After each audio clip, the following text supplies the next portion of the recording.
දවසේදී අපි දෙවියන් වහන්සේගේ වචනය අසමු. කී දෙනෙක් සූදානම්ද ඔබ දේව වචනය අසන්න? ඉහළට අත උස්සන්න. ඉහළට. right. ඉතින් කෙටි වේලාවකින් ඔබට මම කතා කරන්නම්. අපි අද දවසේ කතා කරන මාතෘකාව මොකක්ද ඔබ දන්නවද? ඔබේ සිතවිල්ල. හැමෝම කියන්නේ ඔබේ සිතවිල්ල. මිත්‍රය, අපේ සිතවිල්ල ඉතාමත්ම වැදගත් වෙනවා අපිට. ගොඩක් වෙලාවට අපි හිතන්නෙත් නෑ මේ ගැන. අපි හිතන දේවල් ගැන අපිට දැනෙන්නෙත් නෑ. අපේ සිතවිල්ල කියන කාරණය අපේ ජීවිතයට ඉතාමත්ම වැදගත් දෙයක්. අද දවසේ ඔබ වචනේ අහපුවාම ඔබට තේරුම් ගන්නට පුළුවන්කම ලැබෙයි. මම සිතන මගේ සිතවිල්ල කොපමණ වටිනවද යහපත්ද කියලා. ඔබේ ජීවිතයේ ඉහළ තලයන් වලට හෝ පහළට අරගෙන යන්න හැකියාව තිබෙනවා ඔබේ සිතවිල්ලට. මුදල් වලට නොවේ, ඔබට තිබෙනා සම්පත් වලට නොවේ, ඔබ අරගෙන යන්න ඉහළට හෝ පහළට ඔබගේ සිතවිල්ලයි. හැමෝම කියන්නේ සිතවිල්ල. දැන් ඔබ මේ ස්ථානයේ ඉඳලා හිතන සිතවිල්ල ඔබේ ජීවිතේ ඉහළට හෝ පහළට ඔබව අරගෙන යන්න හේතුවක් වෙනවමයි. ගොඩක් අයට ගොඩක් මුදල් තියෙනවනේ. ගොඩක් අයට ගොඩක් පහසුකම් තියෙනවා. ගොඩක් සම්පත් තියෙනවා. මේ මොන දේ තිබුණත් වැදගත්කමක් නැහැ. ඔබේ සිතවිල්ල නිවැරදි සිතවිල්ලක් වෙන්නේ නැත්තම්. දැන් බලන්න, සිතවිල්ල ආකාර දෙකයි. යහපත් සිතවිල්ල, ඒ වගේම අයහපත් සිතවිල්ල. වැරදි සිතවිල්ල, හොඳ සිතවිල්ල. ස්වර්ගයේ ලුසිෆර් නම් දෙවියන් වහන්සේගේ දූතයා, අග්‍ර දේව දූතෙක්. ඔබ අහලා තියෙනවද? දන්නවද? ඔබ යම් කිසි දවසක සිතවිල්ලක් ඇති වුණා. මොකද ඔබේ සිතවිල්ල? යෙසාය 14 වෙනි පරිච්ඡේදයේ ඔබ කියවලා බලපුවාම මේ කතාව තියෙනවා 13 වෙනි පදේ ඉඳලා. මොකද ඇති සිතවිල්ල? මගේ ස්වර්ගයේ තියෙන සිංහාසනය මහෝත්තමයන්ගේ සිංහාසනයට එහයින් ඉහළින් මම තියාගන්න ඕනේ. මම මහෝත්තමයන්ට වඩා, දෙවියන් වහන්සේට වඩා මම උසස් වෙන්න ඕනේ. වැරදි සිතවිල්ලක්. සර්ව බලධාරී දෙවියන් වහන්සේගේ මැවිල්ලක්, දෙවියන් වහන්සේගේ දූතයන්. ඔවුන් බයිබලයේ කතා කරන විවිධ කාරණා උදෙසා මවා තිබෙනවා. මේ අග්‍රදේව දූතයා ලුසිෆර්, ආලෝකයේ දූතයා, මේ කෙනාට සිතවිල්ලක් ඇති වුණා. ඒ සිතවිල්ල වැරදි. මොකද දෙවියන් වහන්සේට වඩා මං උසස් වෙන්න ඕනේ. දෙවියන් වහන්සේට වඩා මම උතුම් වෙන්න ඕනේ. මොනවාද උට උනේ? ඒ මොහොතේදීම ඒ සිතවිල්ල නිසා ඌ පහළට දැම්මා. ඌ පහළට හෙළනු ලැබුවා දේව වචනේ කියනවා. දැන් අපි ඉස්සරහට යමු. ඔබේ සිතවිල්ල වැදගත් ඔබගේ ගමනට. ඔබගේ ගමන තීරණය කරන්නේ මොකද්ද? ඔබේ සිතවිල්ල. ඔබේ ප්ලෑන්ස් නෙමෙයි. ඔබගේ ජීවිතේ ඔබ සැලසුම් කරන දේවල් නොවේ. ඒ සැලසුම් කරන හැම දෙයක්ම අහකට විසි කරලා දාන්න වෙන ඔබට. ඔබේ සිතවිල්ල නිවැරදි නැත්නම්. ඒ නිසා ඔබට වැදගත් කිතුණුවෙක් හැටියට අද දවසේදී ඔබගේ සිතවිල්ල පිළිබඳව ඔබගේ විශේෂිත අවධානය යොමු කරන එක. නේද? ඔබ කතා කරුවොත් එහෙම අද දවස ගැන නේද? උදේට නැගිටලා ඔබ සිතවිල්ලක් ඇති කරගත්තොත් මම අද දවසේ ජයග්‍රහණය කරනෝමයි. මම අද දවසේ දිනනෝමයි. අසනීපව ඉන්න කෙනෙක් සිතවිල්ලක් ඇති කරගත්තොත් නෑ, මම මේ රෝගෙන් වැටිලා ඉන්නේ නෑ. මම නැගිටිනෝමයි. මට සුවය ලැබෙනෝමයි. ඒක ඖෂධයක් වගේ. ඒක උත්තරයක් ඔබට. ඔබේ සිතවිල්ල ඔබට ඉතාමත්ම වැදගත් වෙනවා. හාලෙලූයා. හාලෙලූයා. ඔබේ ජීවිතයේ වෙනසක් උසස් ස්ථානවලට ඔබට ගමන් කරන්න ඕන නම් ඔබේ සිතවිල්ල වෙනස් කරන්න. දැන් අද දවසේ මම සිතවිල්ලක් වගේ දෙයක් තමයි ඔබට කියන්නේ. ඔබට උසස් ස්ථානවලට යන්න ඕන නම් මොනවද ඔබ කරන්න ඕනේ? මොනවද කරන්න ඕනේ? සිතවිල්ල වෙනස් කරන්න. සමහර අය යාඥා කරනවානේ. කොච්චර යාඥා කරුවත් උත්තරයක් නැහනේ. ඇයි උත්තරයක් නැත්තේ? සිතවිල්ල හොඳ නැහැ. යාඥා කරුවට හොඳ වෙයිද දන්නේ නැහැ. යාඥා කරුවට උත්තරේ හම්බෙයිද දන්නේ නැහැ. තමාව විසින්ම තමාව අවතක්සේරුවට ලක් කරන අය ඉන්නවා. සිතවිල්ලක් ඇති කරගන්නවා තමන් හරි කැතයිනේ. තමන් උස නෑනේ. තමන් නිකන් අනිත් අය ඉස්සරහා හැල්ලුවට තමාව ලක් කරනවා. ඒක වරදක්. ඔබ සිතවිල්ලක් ඇති කරගන්න ඕනේ ඔබ ගැන මොනවාද? ඊටාම යහපත් දේවල්. හලෙලූයා. හලෙලූයා. අනිත් අය ඔබ ගැන හිතන දේ ඔබ අමතක කරලා ඉස්සරහට යන්න ඕනේ. හලෙලූයා. ඔබ ගැන කවුරු කොහොම මොන දේවල් හිතුවත් අපිට වැඩක් නැහැ. පැහැදිලිද ඔබට? ළඟ ඉන්න කෙනාත් එක්ක කතා කරලා කියන්න මම ගැන කවුරු මොන දේ හිතුවත් මට වැඩක් නැහැ. කියන්න. කියන්න එහෙම කියන්න. එහෙම කියන්න. කවුරු මම ගැන මොනවා හිතුවත් වැඩක් නැහැ. මම මේ ස්ථානේ නතර වෙලා ඉන්නේ නැහැ. ආමෙන්. මම මේ ස්ථානෙන් ඉස්සරහට ගමන් කරන්න ඕනේ. එවැනි සිතවිල්ලක් ඇති කරගත්තු කෙනෙක් හැමදාම දිනනවා. නේද? අරයා මම ගැන මොනා හිතනවද? මෙයා මම ගැන මොනා හිතනවද? එයා මම ගැන මොනවා කියනවද? මෙයා මම ගැන මොනවා කියනවද කියලා ඔබේ සිතවිල්ල තුල ඔබ එතන නතර වෙලා ඉන්න තාක්කල් ඔබේ ජීවිතේ ඉහළ තලයක මහිමේ අත්දැකීම් වලට ඔබට යන්න පුළුවන් කමක් නැහැ. ඔබ කරන්න ඕනේ මොකක්ද? ඔබේ සිතවිල්ල යහපත්ව තියාගන්න එක. ආමෙන්. ඔබේ සිතවිල්ල යහපත්ව තියාගන්න. ජීවිතේ උසස්කම් වලට ඔබට මාරු වෙන්න ඕනේ නම් ඔබට දකින්න දේ ගැන නෙමෙයි. දෙවියන් වහන්සේ ඔබ ගැන සැලසුම් කරපු දේ ගැන සිතන්න. සැලසුම් කරපු දේ ගැන සිතන්න. මේ ස්ථානයේ ඉන්න අපේ ආදරණීය සහෝදරයෙක්, තරුණයෙක්. එයා දෙවියන් වහන්සේගේ වචනය තුල වර්ධනය වෙච්ච කෙනෙක්. සමහර දේවල් එයාට දකිද්දී ඒක එයාට හරි අපහසුතාවයක්. නමුත් එතන එයා නවතින්නේ නැතුව මේ වෙද්දිත් එයා ඉස්සරහට යනවා. එයා හිතනවා මම විශ්වාස කරන මගේ දෙවියන් වහන්සේ. මම ගැන කවුරු කොහොම හිතුවත් මට කමක් නැහැ. මම ස්වාමීන් වහන්සේ තුල හරි දේ කරනවා. ආමෙන්. සිතවිල්ලයි වැදගත් වෙන්නේ. එනිසා ඔබේ සිතවිල්ල යහපත්ව තියාගන්න. ඔබට පැමිණ සිතවිල්ල ඔබේ ජීවිතයේ ඉදිරි ගමන තීරණය කරනවා. ආමෙන්. දැන් බලන්න බයිබලයේ හිතෝපදේශ පොතේ 4 වෙනි පරිච්ඡේදයේ 23 වෙනි පදේ මොකද්ද කිව්වේ? සියල්ලටම වඩා නුඹේ සිත ආරක්ෂා කරන්න. ඇයි එහෙම කිව්වේ? සිතින් තමයි හැම දෙයක්ම ආරම්භ වෙන්නේ. ඔබ සිතන දේ තුළ ඔබගේ ජීවිතේ ඒ ජීවිතයට ඇතුල් වෙන්න පුළුවන්. ඔබේ සිතවිලි ආරක්ෂා කරන්න, සිත ආරක්ෂා කරන්න. දේව වචනේ කියනවා ඇයි කියලා? ඒකෙන් ජීවනය නිකුත් වෙනවලු. මරණයද ජීවනයද කියලා තීරණය වෙන්නේ ඔබේ සිතවිල්ලෙන්. නේ? සමහර කෙනෙක් කිව්වොත් එහෙම නේද? මම අවුරුදු 50 මැරෙනවා. හිතේ තියෙන්නම මැරෙනවා කියලා. කවද්ද? අවුරුදු 50යි. ඒක තමයි සිද්ධ වෙන්නේ. තමාගේ සිතින් ගණන් ගන්නා ලෙස ඔබට වන්නේ ඔබේ සිතවිල්ල මාරු කරගන්න යහපත් දෙයට.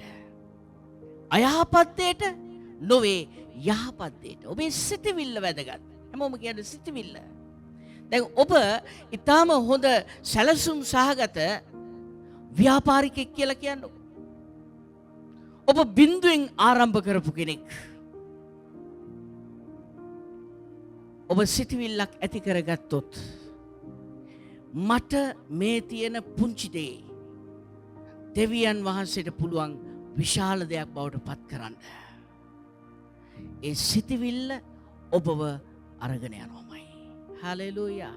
මම සමහර අපේ සභාවේ නේද රැකියාවන් විවිධ ආයතන වල වැඩ කරන අයට ඔබ දැන් දන්නවා එක කියද්දී මම හැමදාම කියන දෙයක් තියෙනවා. මොකද්ද? ඔබේම කාරණයක් ඔබ ඉෂ්ට කරගන්න. ඔබේම දෙයක් ඔබ කරන්න. ඔබේම කටයුත්තක් ඔබ කරන්න. ඔබ ස්වාමියෙක් බවට පත් වෙන්න. ඒ සිතවිල්ල වැදගත් වෙනවා ඔබට. ආමෙන්. නැත්තම් ඔබ හැමදාම පහළ අඩියක ඔය අතපතකගා ජීවිතේ ඔය ජීවත් වෙයි. හති දමමින් නේද? ඔබේ ජීවිතේ ඔහේ ගමනක් ඔබ ගමන් කරයි. ඔබේ සිතවිල්ල වැදගත් ඔබේ ජීවිතේ ඉහළ තලයන් වලට යන්න. හලෙලූයා. හලෙලූයා. හැම දෙයක් සම්බන්ධව ඒක එහෙමයි. ඔබ ගැන හිතන අය ගැන හිතලා කාලේ නාස්ති කරන එක නතර කරන්න. අරයා කොහොම හිතයිද? අල්ලපු ගෙදර එක්කිනා කොහොම හිතයිද? මෙයා කොහොම හිතයිද? සභාවේ ඉන්න එයා කොහොම හිතයිද? ඔබ ඉදිරියට යහපත් බලවත් සිතවිල්ලක් හදවතේ දරාගෙන ඉස්සරහට යන්න. ආමෙන්. මං අද පුංචි දෙයක් කියන්න ඔබට. නමුත් මේක ඔබට වැදගත්. ඔබ අද මොන දෙයට මුණ දුන්නත් ඔබගේ දෙවියන් වහන්සේ ඉදිරියේ ඔබගේ සිතවිල්ල ඔබ ඉහළට උස්වන්න යනවා. හලෙලූයා. ඔබ කියන්න මම ගැන සිතන්නේ යහපත් ලෙසයි කියන්න. හැමෝම කියන්න. හයින් කියන්න. මම ගැන හිතන්නේ යහපත් ලෙසයි. මම හිතන්නේ මම ගැන යහපත් විදියට. ඔබ හිතන්න ඔබ ගැන යහපත් විදියට. ඔබේ සිතවිල්ල ඉතාමත්ම වැදගත් වෙනවා. ඔබේ ජීවිතයට ඒක ඉතාමත්ම ප්‍රබල ආයුධයක් බවට පත් වෙනවා. අද සිතවිල්ල වෙනස් කරගන්න මෙච්චර කාලයක් ඔබ හිතපු දේ වෙනස් කරගන්න. ඔබ මාරු වෙන්න තීරණයක් ගන්න. ඔබේ සිතවිල්ල තමයි ඔබ ඔසවන්නේ. හලෙලූයා. පාස්ටර් දෙවියන් වහන්සේ නෙමෙයිද අපි ඔසවන්නේ? දෙවියන් වහන්සේ තමයි ඔසවන්නේ. අපේ ජීවිතේ වෙනස් වෙන්න නම් අපේ ලයිෆ් එක චේන්ජ් වෙන්න නම් මොනවද අපි කරන්න ඕනේ? සිතවිල්ල මාරු කරන්න ඕනේ. ළඟින් කෙනාට කියන්නේ ලයිෆ් එක චේන්ජ් කරගන්න කියලා. පාස මොනවා කියනවද මන් දන්නේ නැහැ. රයිට්? අපේ ලයිෆ් එක චේන්ජ් කරගන්න නම් ඇඳුම මාරු කරගන්නත් ඕන. ජීවත් වෙන රටාව වෙනස් කරගන්නත් ඕන. එහෙමද? ඔබේ ලයිෆ් එක චේන්ජ් කරගන්න නම් ඔබේ සිතවිල්ල වෙනස් කරගන්න. හලෙලූයා. ලෝකේ දියුණු වුණා වූ මිනිසයන්, ලෝකේ ජයගත්තා වූ මිනිසයන්, ලෝකයේ තුල ජීවිතේ ඉහළ තලයන් වලට ඉහළ අගයන් වලට ගිය මිනිස්සු කොහොමද තමාගේ ජීවිතේ ඉහළ තලයන් වලට ගියේ? සිතවිල්ල මාරු කෙරුවා. හිතන ආකාරය මාරු කෙරුවා. ලෝකයේ තුල සිටින විද්වතුන් ගැන මා සොයා බැලුවා යම් කිසි කාලයක. ඔහුගේ ජීවිතේ සාර්ථකත්වයට මූලික වෙච්ච කාරණේ මොකක්ද? ඔහු හිතන ආකාරයේ වෙනසක් ඇති කළා. වෙනසක් ඇති කළා. වෙනසක් ඇති කෙරුවා.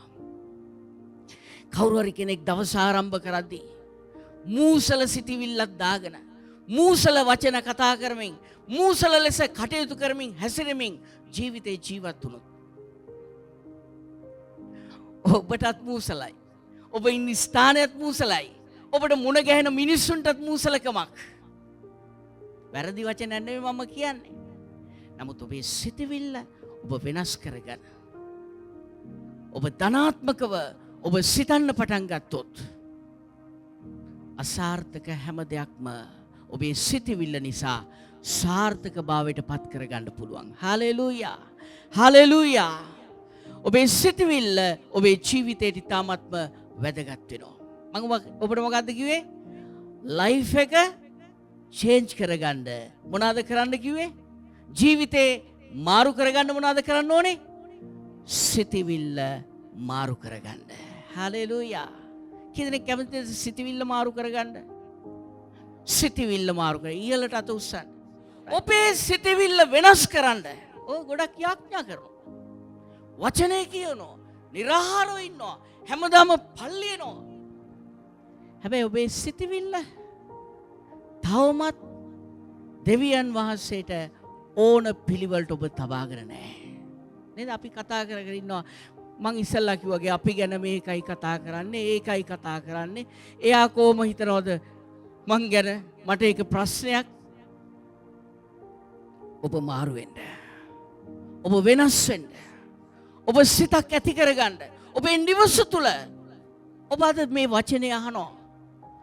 සිතවිල්ල මාරු නොවිච්ච අය ඉන්නවා. එයාට කියලා දෙන්න අද දවසේ අපි ඇහැව්වේ ඉගෙන ගත්තේ සිතවිල්ල මාරු කරන්න කියලා. ඔයා හිතන විදිය වෙනස් කරන්න. ඔයා හිතන විදිය මාරු කරන්න. ඔයා එහෙම හිතන්න එපා. යහපතට හැමදේම දෙවියන් වහන්සේ කරනවා. කරයි නෙමෙයි කරනවා. ඇදහිල්ලෙන් කතා කරන්න. ඔබේ සිතවිල්ල ඔබ මාරු කරද්දී දෙවියන් වහන්සේට පුළුවන් ඔබේ ජීවිතේ ඉහළ තලයන් වලට අරන් යන්න. හලෙලූයා.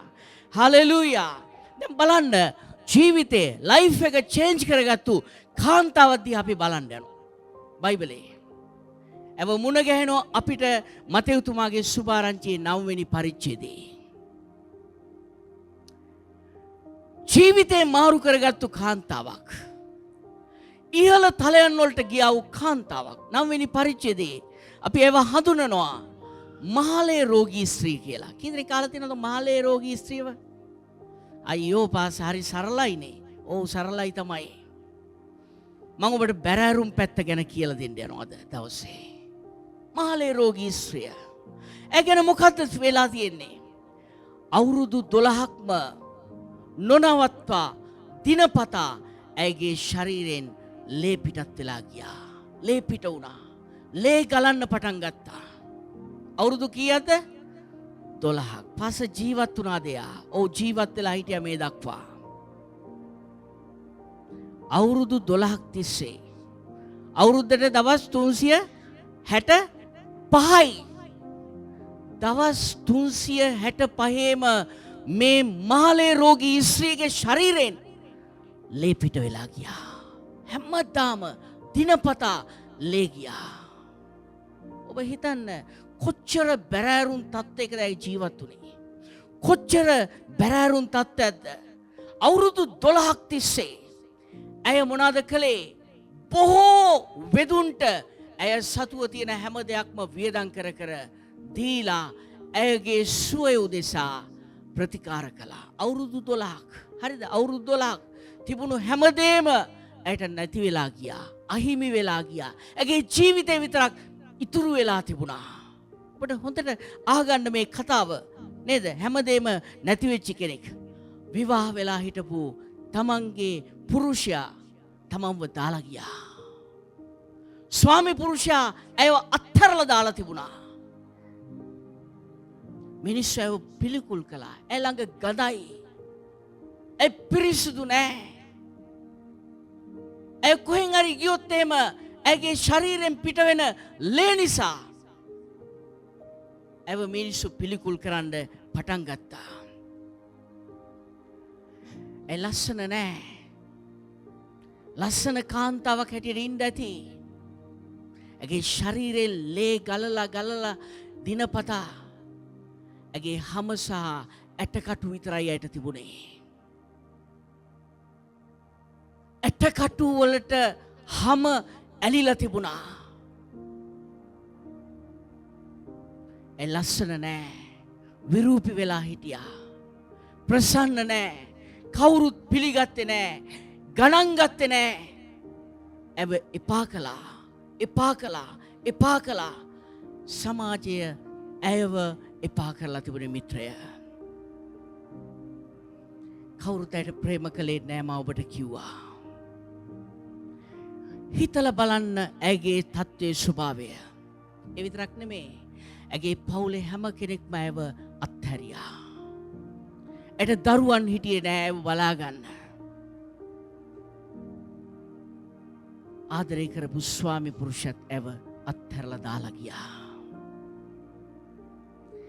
එවැනි තත්ත්වයක ජීවත් වෙච්ච ඇය මූණ දුන්නා වූ තත්ත්වය ඉතාමත්ම වේදනාත්මකයි. ඉතාමත්ම දුක්බරයි. සාමාන්‍ය දෙයක් නොවේ. උණ රෝගයක් නොවේ. අතක කකුලක ප්‍රශ්නයක් නොවේ. ශරීරයෙන් දිනපතා රුධිරය වාහනය වෙලා ගියා.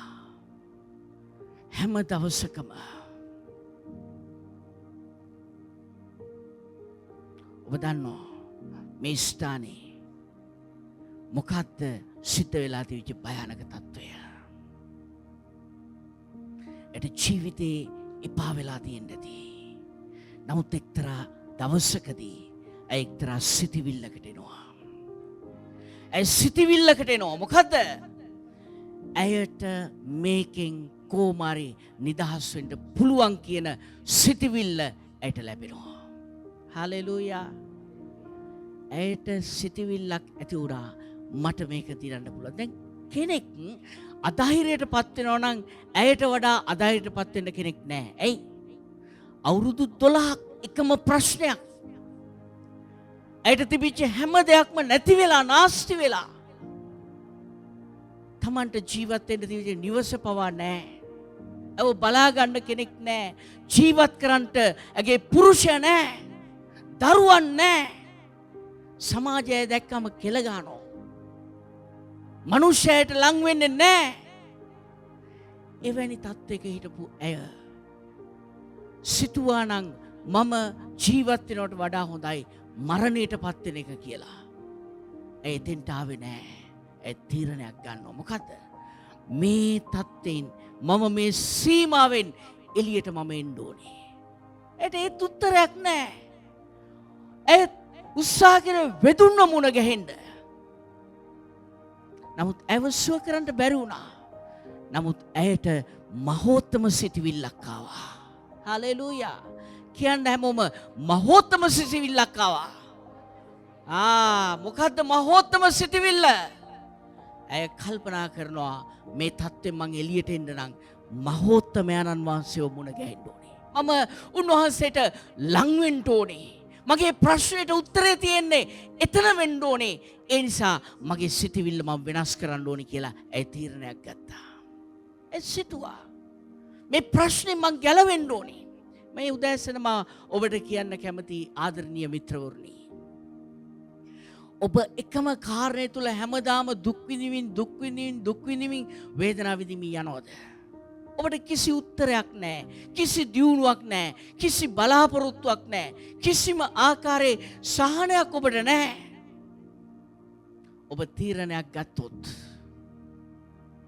මම මේ තිබෙන සීමාවෙන් එළියට මම යනවා. හලෙලූයා. ඒ සීමාව ඔබට පසු කරන්නට දෙවියන් වහන්සේ කරුණාව දෙනවා. ආමෙන්. හලෙලූයා. කරුණාව දෙනවා. කරුණාව දෙනවා. උන්වහන්සේ කරුණාව දෙනවා. කරුණාව දෙනවා. සමහර අය ඉන්නවා සිතිවිලි වලින් හරි දුප්පත්. තවත් සමහරු ඉන්නවා සිතිවිලි වලින් හරි පොසත්. පැහැදිලිද? සිතිවිලි වලින් දුප්පත් අය හැමදාම දුප්පත් වෙලා ජීවත් වෙනවා. නේද? මම කතා කරන්නේ මේ ඔබට තිබෙන ධනය ගැන නෙමෙයි. මම කතා කරන්නේ ඔබට තියෙන සම්පත් ගැන නෙවෙයි.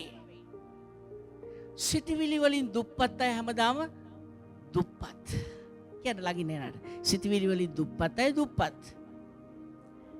සිතිවිලි වලින් පොසත් අය පොසත්. ඔබට තිබෙන සම්පත් වලින් ඔබට තියෙන මුදල් වලින් ඔබගේ බැංක් account එකේ තියෙන නේද? ඒ තියෙන මුදල් වලින් ඔබ මනින්ට එපා. ඔබ වෙනස් වෙන්න ඕනේ දෙවියන් වහන්සේ තුල. අපි නිතර බලන්න ඕනේ, දකින්න ඕනේ කොහොමද? උන්වහන්සේගේ වචනේ මං ගැන කියලා තියෙන මොකද්ද? ඊයේ හවස අපි හලාවත ඒ ආඥාව පැවැත්තුවා.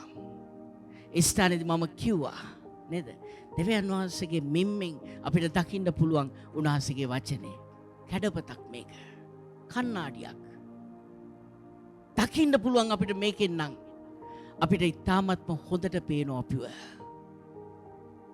ඔබේ සිතිවිල්ල වෙනස් කරගත්තොත් ඔබට ඔබේ ජීවිතේ මාරු කරගන්න පුළුවන්. හාලෙලූයා. හාලෙලූයා. මේ අවුරුදු 12ක් තිස්සේ දුක් විඳා වූ මේ කාන්තාවට මොන සිතිවිල්ලක්ද ඇති උනේ? මොන සිතිවිල්ලක්ද ඇති උනේ සිස? මහෝත්තම මහිමාන්විත සිතිවිල්ලක් ඇති වුණා. ආමෙන්. කීදෙනෙක් කැමතිද මහෝත්තම සිතිවිල්ලකට, මහිමාන්විත සිතිවිල්ලකට? ඔබේ සිතිවිල්ල මහිමාන්විත වුණොත් ඔබ මහිමාන්විත ජීවිතයක් ගෙනියයි. ඔබේ සිතිවිලි දුප්පත් වුණොත් ඔබ දුප්පතෙක් හැටියට ජීවත් වෙයි. මට මතක නෑ කවුද කිව්වේ කියලා. මෙම කියවනක් තියෙනවා. දුප්පතෙක් වෙලා ඉපදුනාට කමක් නෑ. දුප්පතෙක් වෙලා මිය යන්න එපා කියලා. මතකද සහෝදර ශෝහන් කවුද කිව්වේ කියලා? මතක නෑ නේද? රයිට් මතක නෑ. එම කතාවක් තියෙනවා. මොකද්ද? දුප්පතෙක් වෙලා උපදින්න පුළුවන්. නමුත් දුප්පතෙක් වෙලා මිය යන්න එපා කියලා කතාවක් තියෙනවා. මේ කතා කරන්නේ මුදල් ගැන නෙමෙයි මම. ඔබේ සිතිවිල්ල පොහොසත් වෙන්න ඕනේ. ආමෙන්. ආමෙන්. සමහර අය ඉන්නවා සභාවේ නේද? අපි මේක කර පස්සේ කොහොම හරි කරමු අපි. අන්න පොහොසත් සිතිවිල්ල තියන අය. අපි කොහොම හරි කරමු පාස්ස. කොහමද සිස? පාස්ස කොහොම හරි කරනවා. අන්න පොහොසත් සිතිවිල්ල. දුප්පත් සිතිවිලි ඇති අය ඉන්නවා. කොහොමද? අනේ මන්ද පාස්ස මට තේරෙන්නේ නැහැ මං ගැන. තව චුට්ටක් දවස් ඇති මට මොනවා වේද මම දන්නේ නැහැ. දුප්පත් සිතිවිල්ල. ඔබේ සිතිවිල්ල පොහොසත් කරගන්න. හාලෙලූයා. හාලෙලූයා. ඔබ කතා කරන්න. ඔබ කතා කරන්න. ඔබ කතා කරන්න. ජපානයේ කතාවක් තියෙනවා මෙන්න මෙහෙම. ඒක කතන්දරයක්. එක මිනිස්සෙක් හිටියලු. ඔය දවසක් කල්පනා කළාලු බෝංචි ඇටයක් අරගෙන බීජයක් හැටියට ඒක පොළොවට දාන්න. ඒක පොළොවට දාලා මේ මිනිස්සයා මොනවාද කිරුවා කියන්නේ? දිනපතා හැමදාම උදේට ගියාලු එතෙන්ට. දැන් ඒක බෝංචි දාපු ඇටේ පැලවෙලා ඒකේ පැලය ඉහළට ආවෙත් නැහැ. නමුත් ਉਹ හැමදාම උදේට එතෙන්ට ගිහිල්ලා කතා කරලා කියනවලු බෝංචි ඇටය ඔබ පැලයක් බවට පත් වෙනවා. ඔබ වර්ධනය වෙන්න යනවා. ඔය කතා කරලා එනවලු. බෝංචි පැලයක් හැටියට ආවට පස්සේ ඔය හැමදාම ගිහිල්ලා කියනවලු වෙන බෝංචි ඵලයට වඩා ඵලදාවට වඩා ඔබ බෝංචි පැලය මට ගොඩාක් මට ආදායමක් දෙන්න යනවා. ගොඩාක් මට ඔබගෙන් ප්‍රයෝජන ලැබෙන්න යනවා. ඔගේ බෙරිඳ හැමදාම ගිහිල්ලා hina වෙනවලු. මේ මිනිස්සුන්ට නම් පිස්සුද මන් දන්නේ.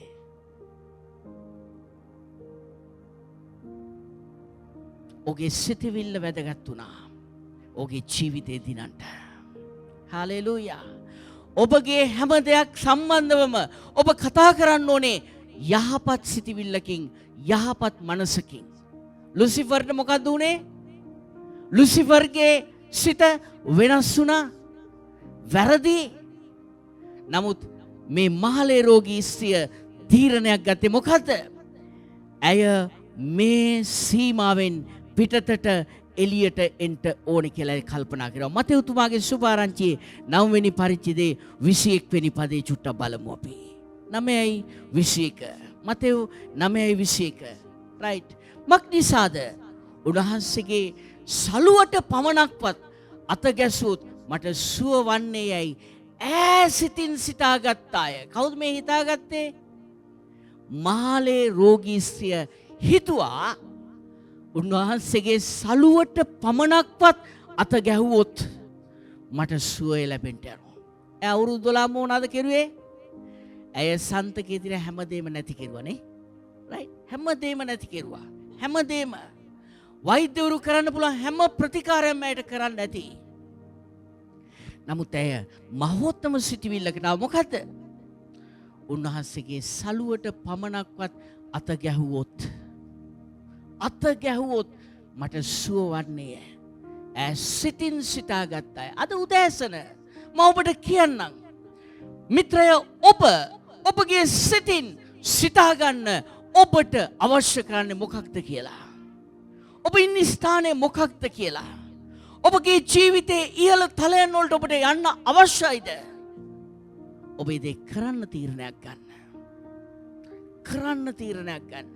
කල්පනා කරන්න, ඒක කරන්න මට පුළුවන් කියලා ඒ සිතට ඔබ ඇතුල් වෙන්න. ඔබේ සිතින් ඔබ කියා ගන්නවා නම් ඔබට වෙන කිසි කෙනෙක්ගේ උපදෙස් අවශ්‍යත් නැහැ. ඔබට දෙවියන් වහන්සේගේ වචනේ කියන දේ තුල ඔබට ධෛර්යයක්, ජයග්‍රහණයක් ලබන්න පුළුවන්. මාළේ රෝගී ඉස්සේ මොනවද කෙරුවා කියන්නේ? හැමෝම කියන්නේ මක් නිසාද? උන්වහන්සේගේ සලුවට පමණක්වත් යේසුස් වහන්සේ අත තියන්න ඕන කියලා කිව්වේ නැහැ. යේසුස් වහන්සේ හම්බෙලා විනාඩි 10ක් මාත් එක්ක කතා කරන්න ඕන කියලා කිව්වේ නැහැ. යේසුස් වහන්සේ තියෙන අත්බෙහෙතක් හරි කියන්න ඕන කියලා හිතුවේ නැහැ. ඇයි කල්පනා කරනවා උන්වහන්සේ ඇඳගෙන ඉන්න සලුවට මම අත ගැහුවත් මට සුව වෙනවා. බලන්න, ඊටාම ඉහළ ඇදහිල්ලක් ඇයට. ඊටාම ඉහළ ඇදහිල්ලක් ඇයට. ඇත් ඇසූ දෙයක්. ඇයට සමාජයට එන්න බෑ. ඇය සිතින් සිතාගත්තා. මම උන්වහන්සේගේ සලුවට අත ගන්නවා. අමාරු දෙයක්. සමාජයට ලං වෙන්න දෙන්නේ නැහැ. යේසුස් වහන්සේ දහස් ගණන් සෙනග අතරේ සිටගෙන සිටියේ. එහෙම නැත්නම් වාඩි වෙලා හිටියේ. ඇයි තීන්දුවට ආවා. ඇයි තීරණයට ආවා. ඒක කරනවා කියන හිතට ආවා. මගිය සතිය හෝ එපිට සතියෙත් මම ඔබට කිව්වා. ඇය මිනිස්යන්ගේ කකුල් වලට, දරිස් වලට පහලින් බිම දිගේ බඩ ගාගෙන ගියා උන්වහන්සේ ඉන්න තැනට.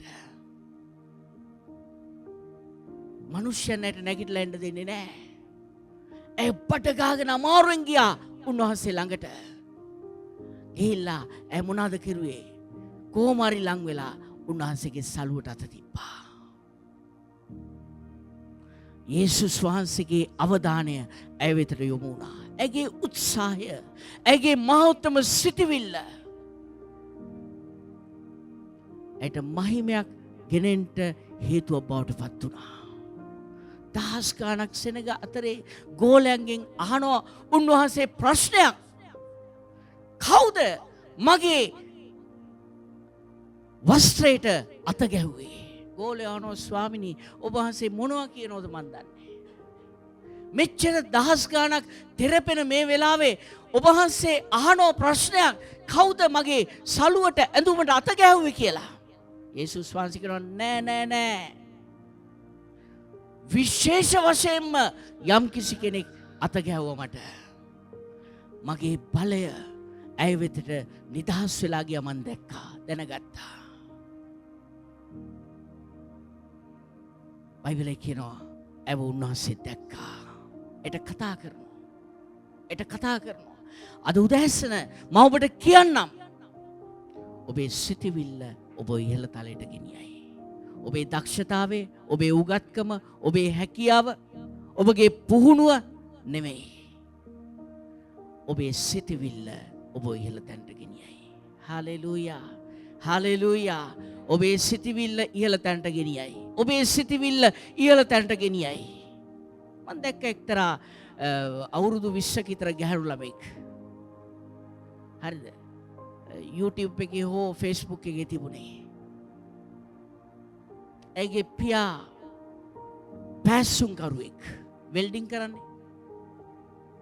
ඇගේ පියා වැඩ කරද්දී ඇයි ගිහිල්ලා පුංචි කාලෙත් බලාගෙන ඉන්නවලු. ඇගේ පියා අසනීප වුණාට පස්සේ තරුණයි ඇය තීරණයක් කෙරුවලු. මට පුළුවන් මගේ තාත්තට වගේම ඇය ගැන කතා කරනවා. ඇය අද දානපතිනියක්. පුංචි වයසේ ඇගේ පියාට වඩා විශාල දේවල් කරනවා. අනුරාධපුරේ මම දැක්කා. එක්තරා වැඩපලක මොනවද කියන්නේ ටින්කර් වැඩ කරන්නේ නේද? පුංචි ගැහණු ළමෙක්ගෙත් ටින්කර් වැඩ කරනවා. ඒට කෝටි ගණන් සල්ලි දැන් තියෙනවා. මම දැක්ක කොළඹ ලංගම කියන්නේ මොකද්ද බස් ලංගම ශ්‍රී ලංගම රජේ නේද? ඒකේ වැඩ කරන ප්‍රධාන පාසු නැහැ වරියක්. ඒ කියනවා මට අවුරුදු 25යි. මම ඕනම එන්ජින් එකක් ගලවලා පළු කරලා මම ඒක හයි කරන්න දන්නවා. ඒකෙන් අහනවා ඔබ පුහුණුවක් ලැබලා මොන හරි දෙයක් කියලා. ඔව් මම පුහුණුවක් ලැබුවා. ඒකනේ මාව මේ ලංගමට බඳව ගත්තේ. ඒ කියනවා පුංචි කාලේ ඉඳලා ඇයට සිහිනයක් තිබුණලු, තීරණයක් තිබුණලු. මම අනිත් ඉන්න ළමයින්ට වඩා ඉහළ මට්ටමක මගේ ජීවිතේ මං තියාගන්නවා. දුප්පත් කෙනෙක්. අද ඒ පොහොසත් කෙනෙක්. ඒ කතා කරලා කියනවා මාව නැතුවද ශ්‍රී ලංගමට බෑ. මම ප්‍රධාන කෙනෙක් මේ ස්ථානයේ. යම් කිසි කෙනෙක් තමාව සීමා කරගත්තොත් ඒ සීමාවෙන් එහාට Tamanට යන්න බෑ. නමුත් ඔබ සීමා කරගන්නේ නැත්නම් ඔබට ඉදිරියට යන්න පුළුවන්. මේ කාන්තාව මේ මහලේ රෝගී ස්ත්‍රිය තීරණයක් ගන්නවා. මාව සීමා කරන්නට මේ රෝගයට පුළුවන්කමක් නැහැ. මාව සීමා කරගන්නේ නැහැ මම මහිමේ තලයට මම ගමන් කරනවා. හලෙලූයා. හලෙලූයා. ඔබ මෙවැනි තීරණයකට ආවොත් මේ ප්‍රදේශයේ මේ පළාතේ මේ වෙන්නප්පුවේ මේ අවට ඔබ තරම් ඉහළ ස්ථානයේ ඉන්න වෙන කෙනෙක් නැති වෙයි. හලෙලූයා. ඉහළ ස්ථානයේ නැති කෙනෙක් වෙයි. ඔබේ සිතවිල්ල වැදගත් ඔබේ ජීවිතේ කාරණාවලට. මම අවසන් කරනවා. 9 වෙනි පරිච්ඡේදයේ 22 වෙනි පදේ බලමු. 9:22. මොකද්ද කියන්නේ? යේසුස් වහන්සේ හැරි ඈ දැක. යේසුස් වහන්සේ දැක්කා මේ බිම වැටිලා බඩගාගෙන ආපු කාන්තාව යේසුස් වහන්සේගේ පාද ළඟ ඉන්නවා. දියණියනි ධෛර්යමත් වෙන්න. ඔබේ ඇදහිල්ල ඔබ සුව කළේ යයි කීසේක. ඒ ස්ත්‍රී ඒ පැය පටන් සුවපත් වූ අය. හලෙලූයා. මහෝත්තම සිටිවිල්ල. ඒ සිටිවිල්ල තුල ඇය නොසිටියා නම් ඇගේ ජීවිතේ වසර 12ක්ම ඇයට හැමදේම නැති වුණා වගේ ඇගේ ජීවිතෙත් නැති වෙන්න තිබුණා.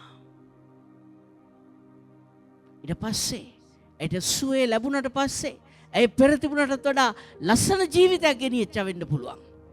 මේ සත්‍ය දෙයක් අපි කතා කරන්නේ. යේසුස් වහන්සේ ඇය වෙත අවධානය යොමු කළා. මොනා නිසාද? සිතවිල්ල නිසා. හලෙලූයා. සිතවිල්ල නිසා. ඔබේ සිතවිල්ල නිසා ඔබට ඉහළ තැනකට යන්න පුළුවන්. ඔබ වෙනස් කරගන්න පුළුවන්. ඔබේ සිතවිල්ල නිසා. හලෙලූයා. ඔබ සිතවිල්ල වෙනස් කරගන්නවද මේ උදෑසන? ඔබ වෙතටයි දෙවියන් වහන්සේගේ අවධානය යොමු වෙන්නේ. අනිත් අය වෙතට නෙමෙයි. ඔබේ සිතවිල්ල මාරු කරගන්න නේද? සමහර අය කියනනේ අද වැස්ස දවස අද නම් සභාවේ සෙනග ඉන්නේ නැහැ. ඉන්න එකක් නැහැ නේ පාස. එහෙම අපි කරන්න ඕනේ නැහැ නේ. මෙහෙම කරමුනේ පාස. අද ඉඳලා මේ දේවල් අපි වෙනස් කරමු. ආමෙන්. හලෙලූයා. නේද? ඔබ කියන්න එපා සතියේටම දවසයි අනේ වැඩ කරගත්තේ ලබන සතියේ ජීවත් වෙන්න බැරි. නෑ දෙවියන් වහන්සේ කොච්චර විශාලද කියලා ඒ සිතවිල්ලට ඔබ එන්න ඕනේ. හලෙලූයා. ඔබේ සිතවිල්ලට આવොත් මිත්‍රය අමතක කරන්න එපා. එලියව පෝෂණය කෙරුවේ කෑදර සතෙක්. කවුද? කපුටා. කාක්කා. කාක්කා කියන්නේ කෑදර සතෙක්. නේද? අර කතාවට කියනවා කාක්කා රැයක් එළියෙද්දී 10-12 වතාවක් වැටෙනවලු. කාක්කා. ඇයි ඒ? ඌට එච්චර බඩගිනිලු. නේද? කොච්චර හරි මොනවා හරි ජරාවක් හරි පවුරු ගාගෙනනේ කන්නේ. බඩ පුරව ගන්න. නේද? අර බල්ලා වගේ නේ සිස. රයිට්. බල්ලා මොනවද කරන්නේ? වමනේ දානවා. කැත දෙයක් කියන්නේ. දැන්ලා චුට්ටක් ඉන්නකොට බඩට දැනෙනවා බඩගිනි. ආපහු ගිහලා මොනවද කරන්නේ? දාපු එක ලඩස් ගාලා ආයෙ දා ගන්න. ඊර වැස් දෙක වහ ගන්නවා. බල්ලාගේ තත්ත්වය ඒකයි. ඌට බඩගිනි එනවා. කාක්කා කියන්නේ කෑදර සතෙක්. කෑදරයු. කොච්චර හරි උදුරගෙන හරි කන්න බලන්නේ. නමුත් කෑදර සතා වූ කපුටා දෙවියන් වහන්සේ ගිරවෙක්ගෙන් මයිනෙක්ගෙන් රාජාලියෙක්ගෙන් එලියව පෝෂණය කළේ නෑ. දෙවියන් වහන්සේ පෝෂණය කළේ කපුටා තුලින්. හැමදාම රොටීසා මස් ගෙනත් දුන්නා කපුටා. පාස කොහෙන්ද රොටීසා මස්? අපි නොහිතන අපි නොපතන මාර්ගයක් දෙවියන් වහන්සේට පුළුවන් අපි උදෙසා කරන්න. සිතවිල්ල වැදගත් ඔබේ. ආමෙන්. කොහොමද අනේ පාස කොහොමද මේක කරන්නේ? නේද? එක වේලක්වත් බඩගින්නේ උන්වහන්සේ තියලා නැහැ. මහෝත්තම සිතවිල්ලක් තුල ජීවත් වෙන්න. ආමෙන්. හිතන්න බැරි දේ දෙවියන් වහන්සේ කරයි. ඒ සීමාවෙන් එළියට එන්න කල්පනා කළා. දහස් ගාණක් අතරේ 9:22 දී යේසුස් වහන්සේ කතා කරලා කියනවා ඈතක දියණියනි ධෛර්යමත් වෙන්න. ඔබේ ඇදහිල්ල ඔබ සුව කළේ යයි කීසේක. ඒ ස්ත්‍රී ඒ පැයේ පටන් සුවපත් වූ අය. දැන් වෙලාව 10යි. ඔබ ඒ සිතවිල්ලට આવොත් මේ පැයේ ඉඳලා ඔබගේ ජීවිතේ මේ පොළවේ තිබෙන තාක්කල්ම ඔබ සුවපත් වෙන්න යනවා. හලෙලූයා. ඔබ ඉහළ තලයේ ඉන්න යනවා. ඔබේ ජීවිතය තුළ වෙනසක් මාරුවක් දෙවියන් වහන්සේ ඇති කරන්නට යනවා.